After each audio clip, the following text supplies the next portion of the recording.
یہ ہمارا فرض بنتا ہے کہ ہم یہ بولیں؟ نہیں، بلکہ جب ہم تقابل کرتے ہیں، جب ہم دیگر مذاہب کو پڑھتے ہیں، تو یہ چیز بالکل کلیئر اور صاف ہو جاتی ہے کہ بھلے ہی نام چینج ہو گئے ہوں لیکن دھرم سب کا ایک ہی رہا ہے۔ ہماری سب سے بڑی غلطی یہ رہی کہ ہم غیر مسلموں کو یہ نہیں بتا پائے اب تک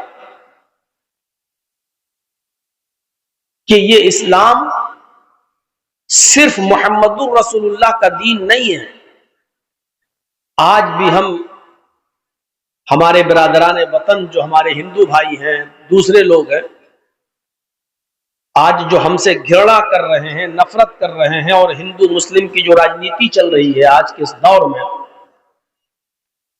اس کی مین وجہ یہ ہے کہ وہ لوگ ہمیں اسلام سے جوڑتے ہیں اور یہ کہتے ہیں کہ یہ صرف مسلمانوں کا دین ہے اور یہ دین محمد الرسول اللہ لے کر آئے، اور یہی غلط فہمی ہم ان کی دور نہیں کر پا رہے۔ جس دن ان کے ذہنوں سے یہ غلط فہمی دور ہو جائے گی کہ جس اسلام سے تم نفرت کر رہے ہو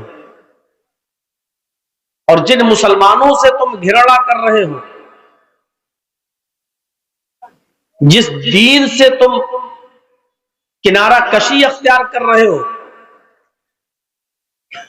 یہی دین تمہارے باپ داداؤں کا بھی دین تھا، تمہارے باپ داداؤں کا بھی دھرم تھا، یہی مذہب تھا سب کا۔ محمد الرسول اللہ صلی اللہ علیہ وسلم نے تو صرف لوگوں نے جب اس دین کی شکل بگاڑ دی جو اللہ نے دیا تھا، اس کی شکل کو صحیح کرنے کے لیے آئے تھے، کوئی نیا دین لے کر نہیں آئے تھے۔ خود اللہ رب العالمین نے محمد رسول اللہ صلی اللہ علیہ وسلم کو مخاطب کر کے کہا، شرع لکم من الدین ما وصى به نوحا والذی اوحینا الیک وما وصینا به ابراہیم وموسى وعیسى ان اقیموا الدین۔ اے محمد صلی اللہ علیہ وسلم، ہم نے تمہیں کوئی نیا دین دے کر نہیں بھیجا، ہم نے تمہیں کوئی نیا پیغام دے کر نہیں بھیجا، ہم نے تمہارے لیے اسی دین کو مشروع قرار دیا ہے،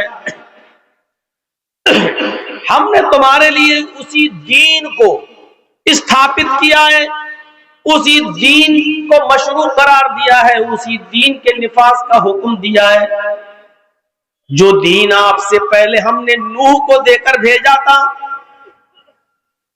ما وصى به نوحا، جس کی وصیت ہم نے نوح کو کی تھی۔ اور نوح علیہ السلام کا تعلق بہت گہرا ہے ہمارے ہندو بھائیوں سے۔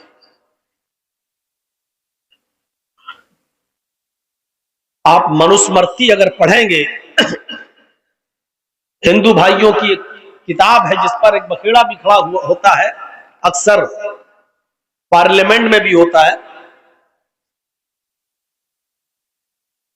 منو کا جو واقعہ لکھا ہوا ہے منوسمرتی میں، کہ زمین سے پانی آیا، آسمان سے پانی آیا، اور منو کا پتر پہاڑ کے اوپر چڑھ گیا۔ منو نے کہا میرے پتر میری ناؤ میں آ کر بیٹھ جاؤ، اس نے منع کیا۔ منو نے کہا کہ آج ایشوریہ پرکوپ، آج اللہ کا عذاب کسی کو نہیں چھوڑے گا، بیٹا آ جاؤ میری کشتی میں بیٹھ جاؤ، مجھ پر ایمان لے آؤ، تم ایک ایشورواد کو، توحید کو مان لو، ایک اللہ کی عبادت والے بن جاؤ، کرنے والے بن جاؤ۔ لیکن منو کا بیٹا نہیں مانا اور پہاڑ پہ چڑھ گیا، پانی پہاڑ تک پہنچ گیا، اور منو کا پتر منو کی آنکھوں کے سامنے ڈوب کے مر گیا۔ یہ واقعہ جو منوسمرتی میں لکھا ہے یہی واقعہ قرآن کریم کے اندر جب آپ پڑھیں گے تو حضرت نوح علیہ السلام کے تعلق سے لکھا ہوا ہے کہ نوح علیہ السلام نے ایک لمبی مدت تک اپنی قوم کو تبلیغ کی، دعوت دی، اور جب قوم کے لوگ نہیں مانے تو حضرت نوح نے بد دعا کر دی، یا ربی لا تذر علی الارض من الکافرین دیارا، اے اللہ اس روئے زمین پر کسی کافر کے گھر کو باقی مت چھوڑ، سب کو ہلاک کر دے، سب کو برباد کر دے۔ اگر ایک بھی کافر کے گھر کو باقی چھوڑ دیا تو اس سے فاسق اور فاجر اولاد ہی پیدا ہوگی۔ اللہ تعالیٰ نے نوح علیہ السلام کو ایک کشتی بنانے کا حکم دیا، نوح علیہ السلام نے کشتی بنائی، جتنے لوگ ان پر ایمان لائے تھے وہ اس کشتی میں بیٹھ گئے، پھر زمین سے پانی آیا، آسمان سے بھی بارش ہوئی۔ نوح علیہ السلام کا بیٹا کنعان بھی ایمان نہیں لایا تھا، وہ ایک پہاڑ پہ چڑھ گیا۔ نوح علیہ السلام نے اپنے بیٹے سے کہا، بیٹے آج اللہ کا عذاب کسی کو نہیں چھوڑے گا، میری کشتی میں آ جاؤ، ایمان لے آؤ۔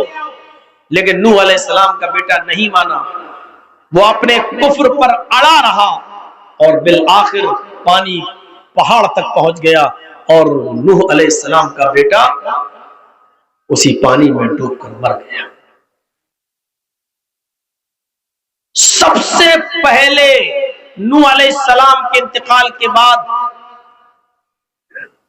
ود، سوا، یغوث، یعوق، نصر،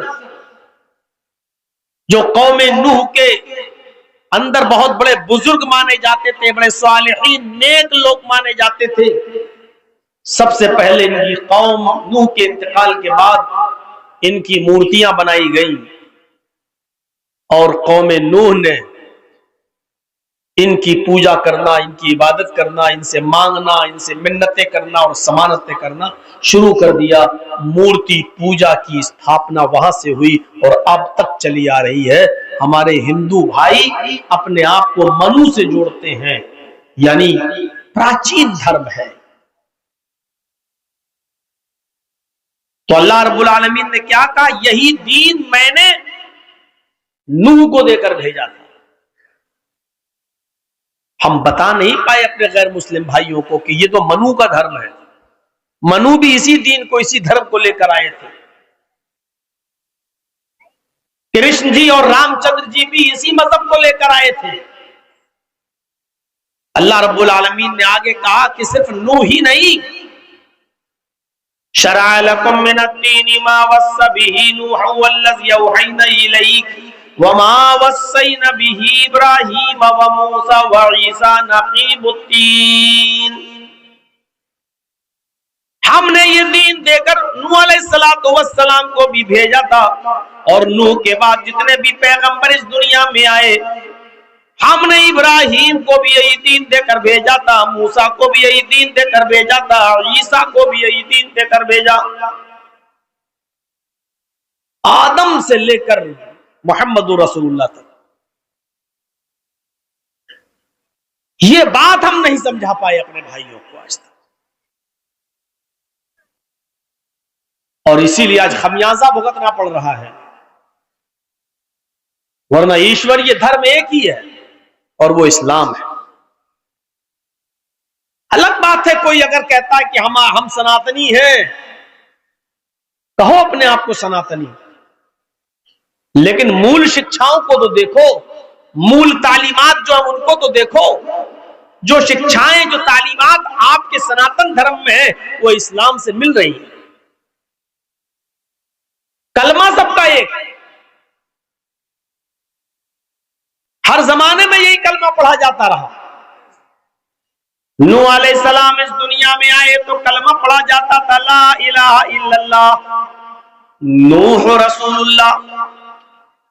موسیٰ علیہ السلام اس دنیا میں آئے تو کلمہ پڑھا جاتا تھا، لا الہ الا اللہ، موسیٰ رسول اللہ۔ عیسیٰ علیہ السلام اس دنیا میں آئے تو کلمہ پڑھا جاتا تھا، لا الہ الا اللہ، عیسیٰ رسول اللہ۔ اور جب محمد رسول اللہ اس دنیا میں آئے تو کلمہ پڑھا جاتا ہے، لا الہ الا اللہ محمد رسول اللہ۔ یہ لا الہ الا اللہ کبھی نہیں بدلا گیا، کبھی نہیں۔ یہ اتنا